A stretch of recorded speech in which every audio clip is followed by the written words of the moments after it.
देखो सवाल देखो, दो मजदूर ए और बी मिलकर किसी काम को 8 दिन में पूरा करते हैं। दो मजदूर ए और बी मिलकर, दो worker.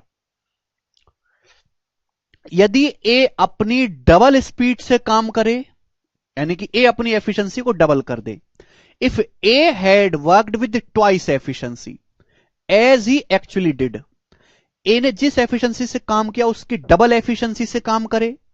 B had worked with 60% of efficiency as he actually did, और बी अपनी एफिशिएंसी का 60% से काम करे, तो काम 6 दिन में पूरा होगा। कितने दिन में? 6 दिन में। तो आपसे पूछा काम को पूरा करने के लिए अकेला बी कितना समय लेगा। सारा खेल एफिशिएंसी का है, इसमें अगर एफिशिएंसी पता लग जाए तो सॉल्व हो जाएगा। देखो बच्चों, मैंने ये मान लिया कि ए की एफिशिएंसी ए है, बी की एफिशिएंसी बी है, इसी का खेल करना है। ए की एफिशिएंसी ए है, बी की एफिशिएंसी बी है। तो ए और एफिशिएंसी का मतलब होता है किसी आदमी द्वारा एक दिन में किया गया काम, पर डे वर्क। ए की एफिशिएंसी ए है, बी की बी है, तो ए और बी मिलकर एक दिन में कितना काम करते हैं जी? ये एक दिन का काम है। ए और बी पूरा काम 8 दिन में करते हैं, तो गुणा 8 कर देंगे। ये टोटल वर्क आ गया। ए और बी पूरा काम 8 दिन में करते हैं, दिस इज टोटल वर्क। ये टोटल वर्क है मेरे प्यारे भाई, ए प्लस बी मिलकर। बोला है यदि ए अपनी एफिशिएंसी को ट्वाइस कर दे, डबल। ए की एफिशिएंसी ए थी, ए से डबल हो गई 2a, 2a होगी डबल। और बी अपनी एफिशिएंसी को 60% कर दे, 60% की फ्रैक्शन वैल्यू 3/5।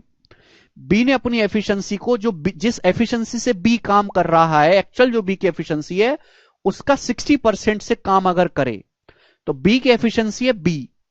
अब बी का 60% कितना हो जाएगा? ये। तो अब काम पूरा होने में 6 दिन लगेंगे भाई साहब। अब ये दोनों मिलकर एक दिन में कितना काम करेंगे? ये। अब पूरा काम 6 दिन में होगा, यानी कि मल्टीप्लाई बाई 6। तो बच्चों समझना चाहिए कि टोटल वर्क ये भी है, टोटल वर्क ये भी है, ये भी टोटल वर्क है, ये भी सेम काम है, ये भी सेम काम है, बस करने का तरीका बदला है। ए ने अपनी एफिशिएंसी डबल कर दी, बी ने अपनी एफिशिएंसी 60% कर दी, 3/5। पहले काम 8 दिन में हो रहा था, अब 6 दिन में हो रहा है।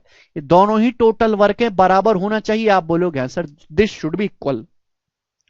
यहां से अब मेरे दोस्तों कैलकुलेशन कर लेते, 2 से कट जाएगा 2 चौक 8, और 2 से 6 कट जाएगा 3 बार। बस अंदर करके घटाना है, क्रॉस मल्टी यहां पे करेंगे, 3 दूनी 6a और 4a, 6 और 4a का डिफरेंस 2a बराबर। ये 3 तिया 9b/5 और ये 4b, 3 तिया 9b/5, 4b, 4b में से 9b/5 घटाएंगे तो 4 पंजे 20 माइनस 9, 11/5 भी आ जाएगा। आप बोलोगे हाँ जी सर बिल्कुल सही, कोई प्रॉब्लम नहीं है। ठीक है जी, बोलो। 4a और 6 2a आ जाएगा, 4b और ये आपका 9/5, 5 चौक 20 माइनस 9, 11/5। जिनको नहीं समझ में आती हमारी बात, वो अंदर पागलों की तरह कर लो गुणा, फिर लिख लेना। तो a/b आ जाएगा, यहां से 2 नीचे 11/10। तो ए और बी की एफिशिएंसी का रेशियो आ गया 11/2 नीचे 10। ए और बी की एफिशिएंसी का रेशियो, इसका मतलब अगर ए की एफिशिएंसी 11 है तो बी की 10 है। ए एक दिन में 11 यूनिट काम करता है तो बी एक दिन में 10 यूनिट काम करता है। ए और बी की एफिशिएंसी पता चल गई, रेशियो एफिशिएंसी है। आपसे पूछा इस अकेले काम को करने में बी कितना समय लेगा, तो पहले आपको निकालना पड़ेगा टोटल वर्क। टोटल वर्क, अब ये वैल्यू चाहे आप यहां रख दो चाहे यहां रख दो, आंसर आ जाएगा, यहां इजी है। पहली लाइन देखो, ए और बी मिलकर पूरा काम 8 दिन में करते हैं, 8 दिन में ए और बी मिलकर पूरा काम 8 दिन में करते हैं। ए और बी की एफिशिएंसी क्या आएगी? ए की 11, बी की 10, ए प्लस बी की एफिशिएंसी होगी 21, 11 10 21। पूरा काम 8 दिन में कर लेंगे, हो गया टोटल वर्क 168। 21 सट्ठे 168, 168 वर्क हो गया। इस काम को करने में अकेला बी कितना समय लेगा? बी मतलब ओरिजिनल एफिशिएंसी के साथ, बी की ओरिजिनल एफिशिएंसी 10 है, कितना समय लेगा? बटे 10। ये चलेगा 2 से जाएगा मेरे दोस्तों यहां पे 84/5, और 84 को 5 से भाग देंगे, 16 सही 4/5 दिन। ए ऑप्शन आंसर है। समझ में आया? कोई तकलीफ?